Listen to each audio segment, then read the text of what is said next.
Bonjour, je suis Monique de la Mallerie et bienvenue dans la zone tricot. Nous commençons notre épisode de cette semaine en vous remerciant les 2000 quelques gens qui nous aiment sur Facebook. Sachez qu'on vous aime tout autant. Merci de nous suivre. Merci de votre soutien. Et sans vous, c'est sûr que tout ça, c'est pas possible. Merci aussi aux 16 dames qui ont participé à notre activité dégustation de laine où la laine en vedette était Yarn Indulgence. Ces dames ont eu l'occasion de tester 3 types de laine, tout fingering, mais soit mérino, soit 100% mérino et nylon et mérino. Alors, les commentaires sont extrêmement positifs, on est très contents. Merci infiniment de nous avoir donné votre opinion. Sachez que c'est important. Cette semaine, dans la zone, on va voir 2 techniques, c'est-à-dire, la semaine dernière, on vous a parlé d'une dernière recette pour un châle. Très facile. Et à la demande d'Édith, on va vous répondre, Édith, en vous donnant la façon de faire pour la côte de cheval, qui est un point qui est plutôt âgé. Même dans mes dictionnaires de tricot, là, je ne le retrouve pas. Mais on a fini par le retrouver, puis on vous en parle tantôt. D'accord? Alors, cette semaine, le châle, c'est le dernier dans la recette. On vous en a donné quelques recettes la semaine dernière et la semaine d'avant.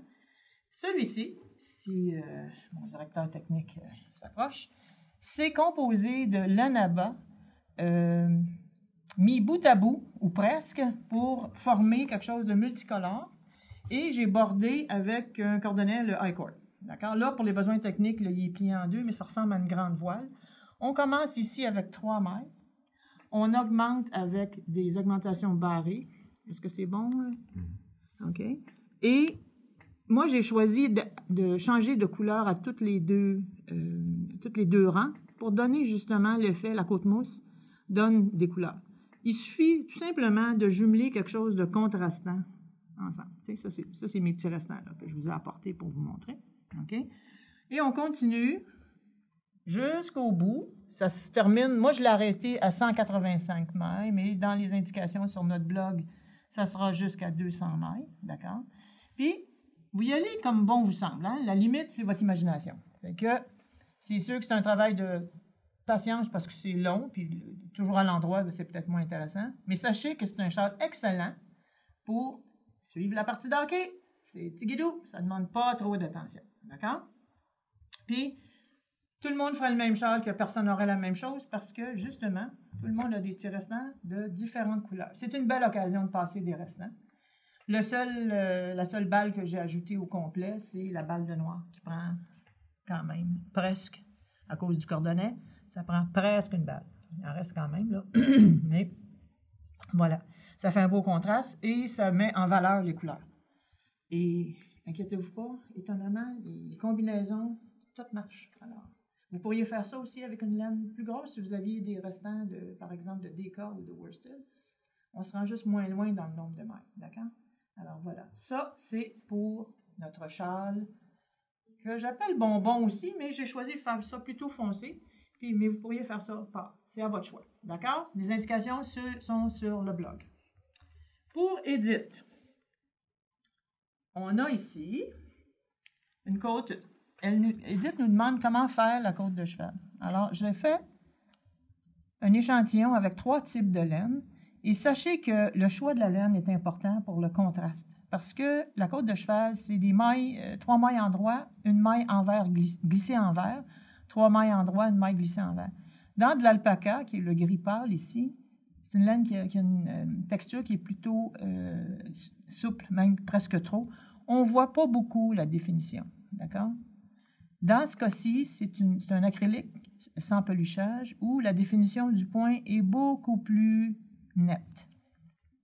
Puis je l'ai bloqué, alors ça paraît un peu moins, là, mais quand même. Et ici, c'est ce qu'on appelle un wool blend, là, c'est moitié laine, moitié acrylique. La définition est moyenne. Alors, il faut vraiment prendre le soin de choisir sa laine convenablement là, si on décide de s'aventurer dans un projet comme ça. Pour ce faire, c'est un point multiple de 4 plus 3. Donc, 3 endroits, une envers glissée. Puis, on rajoute les 3 à la fin pour la symétrie. D'accord? Alors, ça se fait, c'est simple, ça se fait sur 2 rangs. Donc, 3 endroits.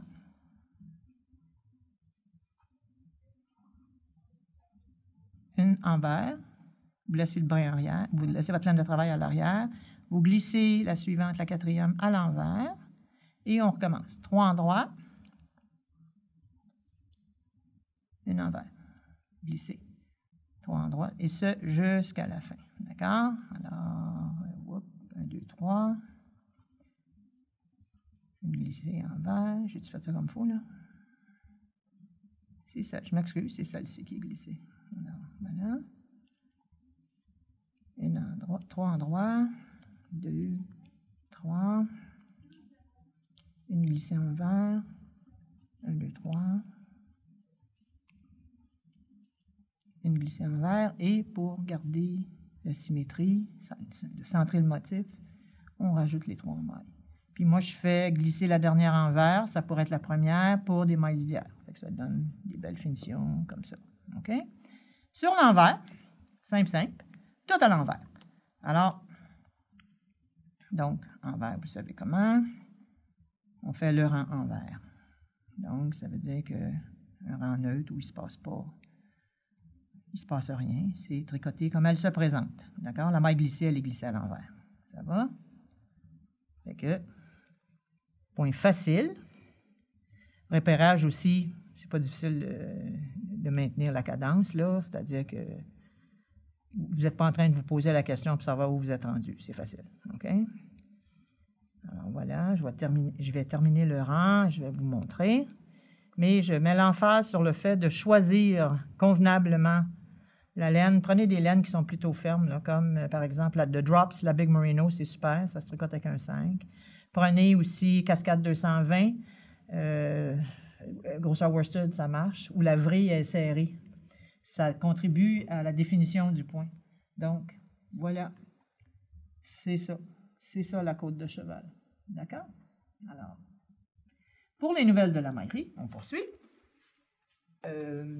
J'aimerais vous parler. On a eu beaucoup de commentaires quant au poncho que je portais la semaine dernière. Sachez que nous l'avons on l'a préparé en kit, si vous voulez. Ça prend 4 balles de Merino Superwash. Ça va pour le reflet. 4 balles, donc. Aiguille 4,5 à mon souvenir. On a ça dans toutes les couleurs, évidemment, avec l'achat de la laine. Le patron vient avec. Vous avez une option de finition qui est ici.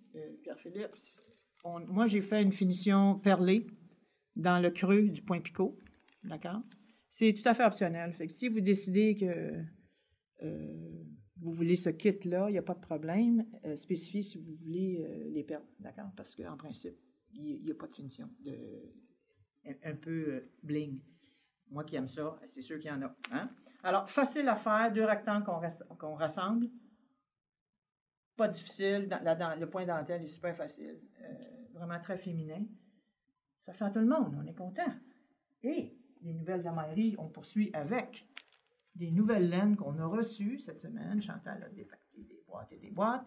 De la Twin Socks, c'est celui, on s'en est déjà parlé. C'est des nouvelles couleurs. 2 bas parfaitement identiques parce que le centre, il y a, je ne vous le sortirai pas là, mais au centre, il y a un marqueur de couleur contrastante qui vous indique que le deuxième bas commence là. Alors, c'est pour celles qui sont amateurs de bas complètement symétriques, la Twin Socks, c'est pour vous. Les couleurs sont franchement très, très, très, très belles. Hein? Voilà. Alors, l'automne est là, il fait plus frais. C'est le temps de rentrer chez vous et tricoter. D'ici à ce qu'on se voit la prochaine fois dans la zone, à bientôt. Bye.